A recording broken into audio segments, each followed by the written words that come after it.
This is Scratch Your Own Itch, the one show that delivers the conversations that we're afraid to share, but need to. This show is all about creating a life worth living. I'm Logan Tyler Nelson, and I'm your host. So, you're going to hear conversations with creators and entrepreneurs talk about what they do, their current and past traumas, how they became who they are, and what they are truly curious about. This is the show where we talk about the things we think about a lot, but need to talk about more. Please take note that this show is not a substitute for actually creating a life worth living, because this show will stir your beliefs, make you question what it means to create a life worth living. So my promise to you is to always give you one question to answer for yourself today to start turning your dreams into a reality.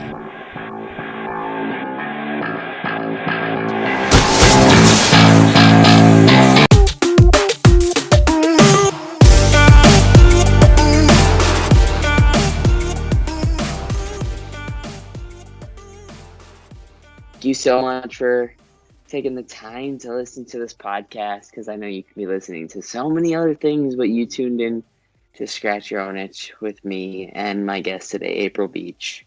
If you're wondering who April Beach is, get excited, because she's a startup specialist, author, entrepreneur, business coach, speaker, activist, motivator, mom of not just one boy, not just two boys, but three boys. And she gives solutions to driven people that are tuning into this, because honestly, you know that if you're tuning in, you're ready to level up. So without further ado, give a warm welcome to the one and only April Beach. Wow, thank you so much. I think you made me sound a lot better than I actually am, but thank you for that intro. It's so fun to be here. No, my pleasure. You've done a lot, and I just got to dig right in. What do you think is the best story of your life that has an underlying message? Yeah, so I've actually been on my own since I was 13.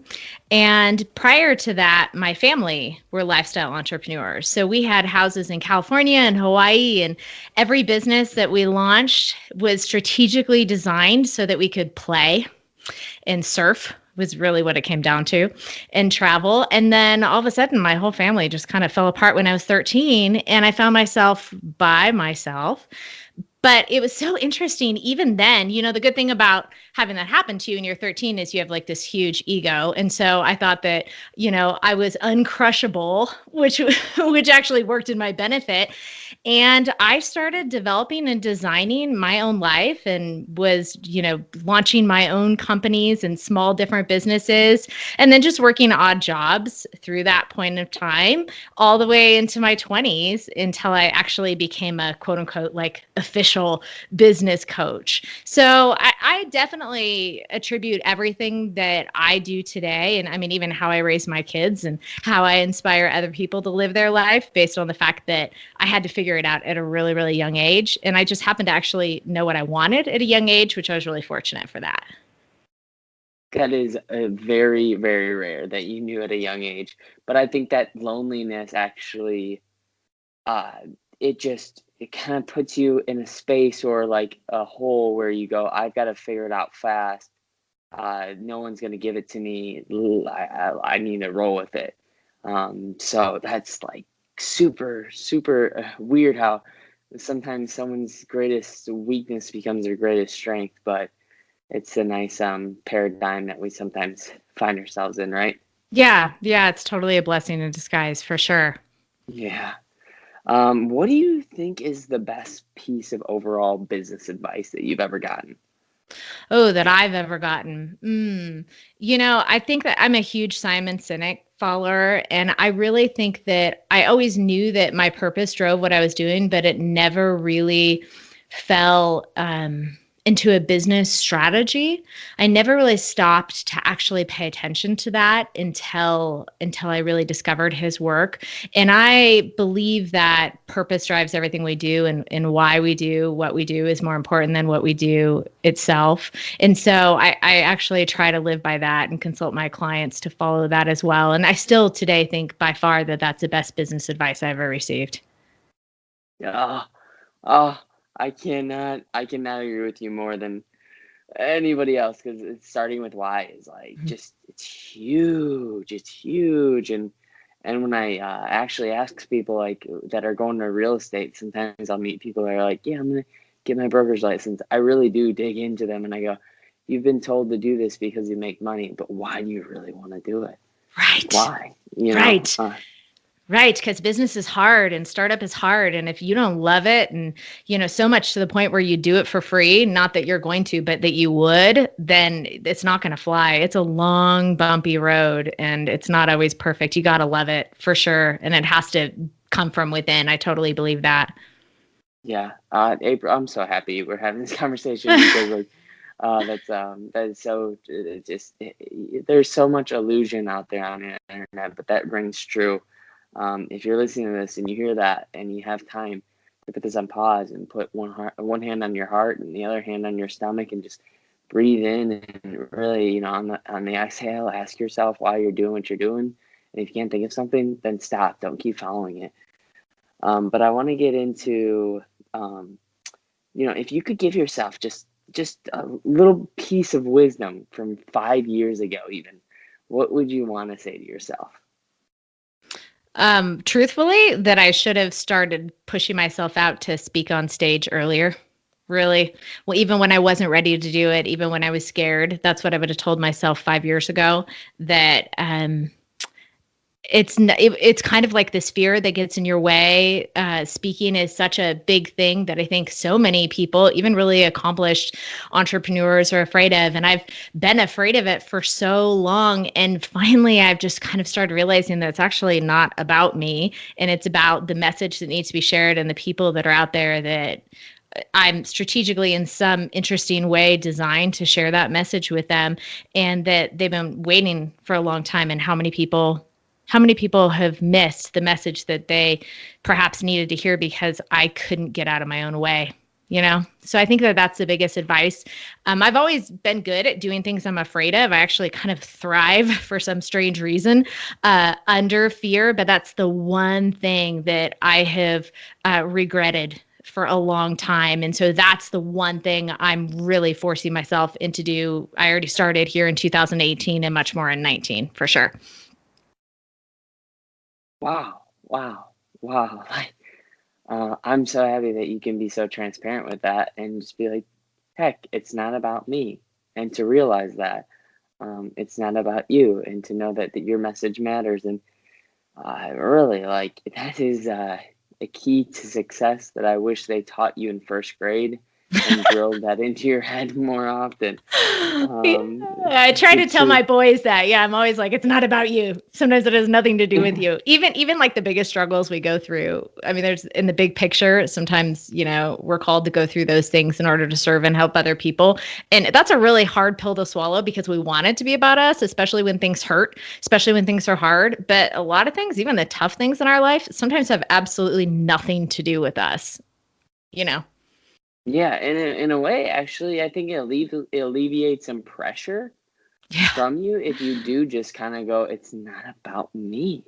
Right. Like, wow. Like, oh, gosh. Like, I feel like the world is lifted off my shoulders. I'm not in a rat race. I just need to be okay with where I'm at and make sure that I'm making other people around me cool and successful. That's so cool. Thank you. I want to go into the next question because I know I could talk about that forever. The next question is that I really want to know, April, what do you think is like the key to happiness and how do you process it? Oh my gosh. Wow. Okay.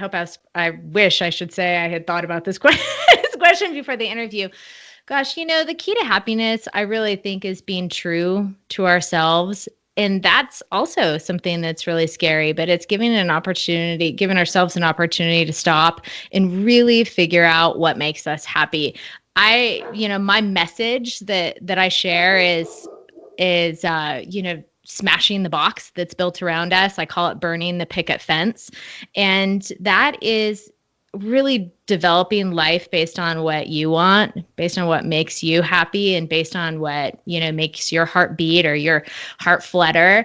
And it's not about a path that anybody else laid out for you. And so, walking into that is a scary thing, but taking a moment to give ourselves permission to do that, I believe is the key to happiness, and just truly listening to ourselves in that, and burning the picket fence in your own way. I love it. Also, I think this is going to go a little, so I really am asking you to be as vulnerable as you can with our audience. I think mornings are so exclusively interesting, and they're very interesting because the first thoughts that you have in a day sometimes are crazy. And so I'm wondering, what kind of first thoughts go through your head when you first wake up? So I've gotten better at this. I can't say I'm perfect, but my alarm actually goes off at 3:56 a.m. and I swing my legs over the side of the bed. I actually did a podcast episode in my own podcast about this, kind of swing my legs over the side of the bed. You guys can imagine it. I'm only 5 feet tall, so my feet like don't even touch the ground. It's like a little kid. It's like they're like actually swinging on the side of the bed. And I inhale and I exhale, and I have to control my mind because the first thought is, oh, what, all the things I have to do today. The kids need this bill needs to be paid. My team is waiting for me for that. And that's automatically where my mind goes. It's almost like to instant chaos, but I have to control that. And so I do this thing where I just like sit on the side of the bed and I take a few really, really big deep breaths. And I ask myself this question: what is my intention for today? And I can set one intention. I allow myself to set one intention. Otherwise, I'd have like 10,000 intentions and they would be pointless. And I set one intention, like I'm going to intentionally focus on this, or I'm going to intentionally be great at this, or I'm going to intentionally, overcome this, whatever it is. So I set one intention for the day, and then I go work out. And when I work out, it's not like a social hour. I kind of have this really loud thumping, almost like early 90s rave music, for anybody who knows what that is, who's old enough to understand what raves were like in the early 90s. And I am totally in my own zone, and all I do that whole entire time is focus on my intention. Well, that's actually not true. I try to focus the whole entire time I'm working out on that one intention. My mind goes 10,000 other places, but I think even if I have to at least try, and that helps me to be successful towards that day. Oh, this is a real girl speaking with us right now, where she says she tries to stay on that intention, but she's a human being just like all of us are, where maybe her mind gets distracted. And I'm so sick of people having these podcasts I listen to where I go, oh, they have a perfect morning routine.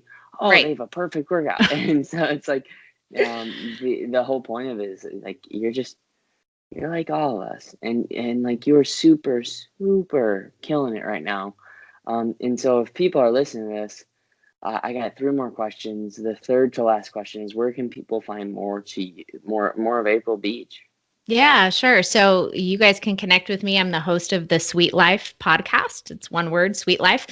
And that's a great place to connect with me. It's just business strategies and development tools for life first entrepreneurs. And then I am the founder of the Sweet Life Company. So at sweetlifeco.com. Sweet. I love it. Pun very much intended. Sweet life. I say that word way too much. So you're stealing my words, April. Good. So 2 specific questions for you. Because I've done my research on you, and I go, wow, this is something that I really need to ask her is, do you feel like there's too many people right now trying to be coaches and trying to sell this design your own life thing? Yes. And what separates you from the rest? Yeah, I do think that, and it's so interesting, and it's really, it makes me actually afraid for the entrepreneurs who are really looking for reliable coaches, because there's so much out there, and it's honestly very, very hard to find somebody who's raw and true. And I even have a business coach.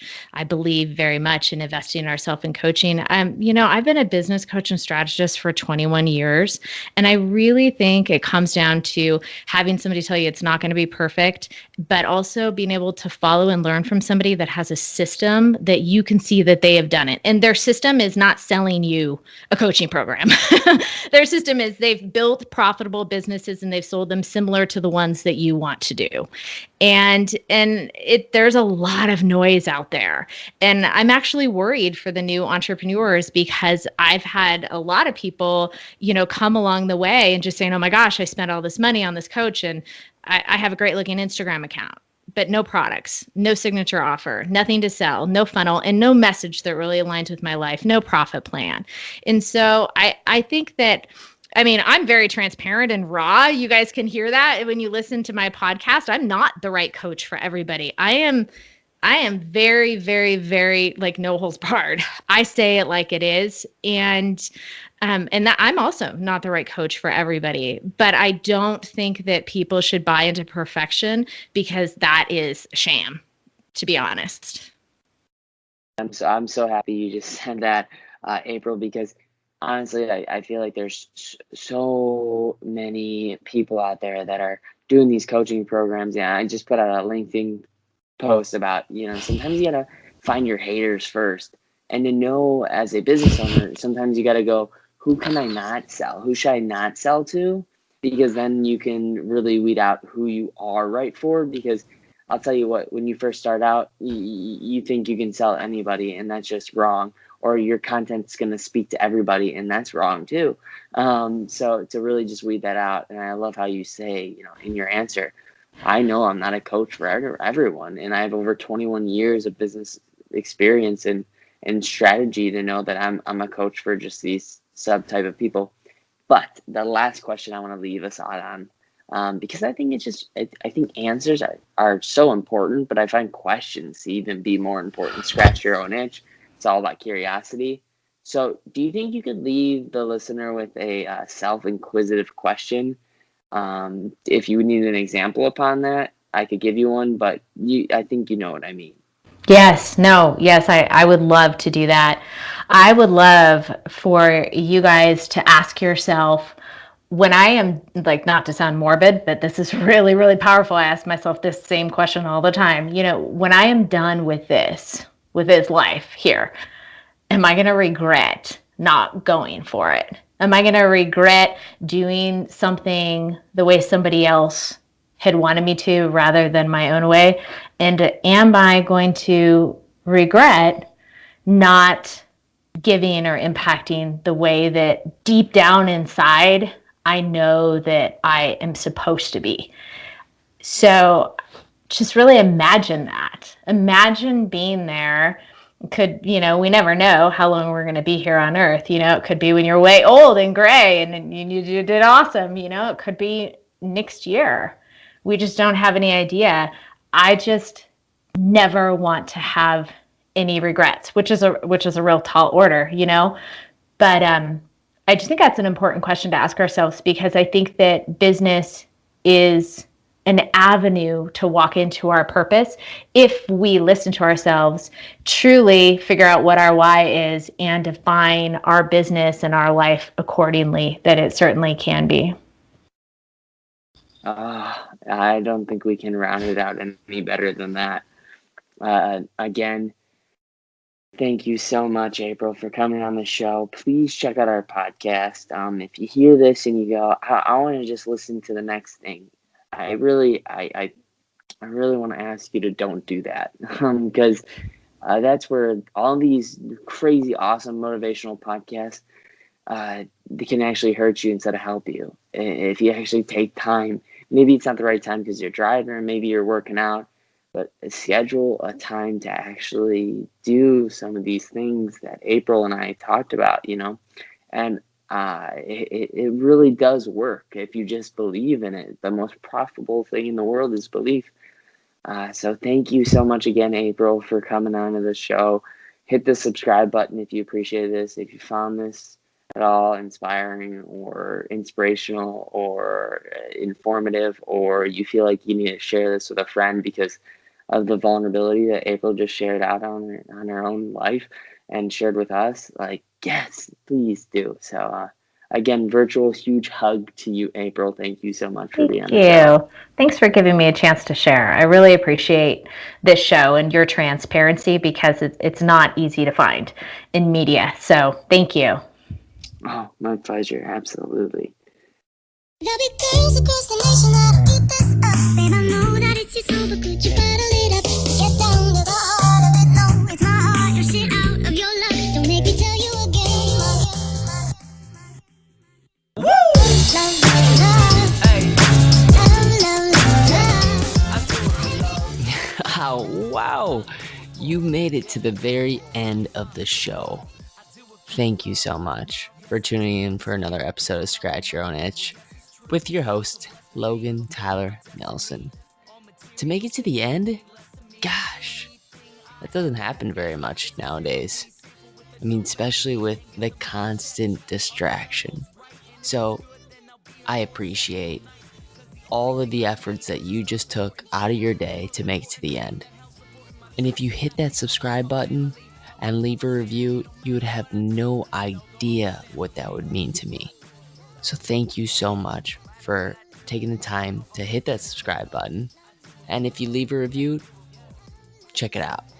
Just screenshot it, send it to me, and I'd love to host your review out on the show. But don't ever forget, like I say, you matter and you're enough. Love is the main reason for how all of this happened. Love for all my fans, love for all the shows. Got love for all my memories, no matter where I go. Even if I'm out to nothing, I know there's always something. It's not a fitness test, but it'll always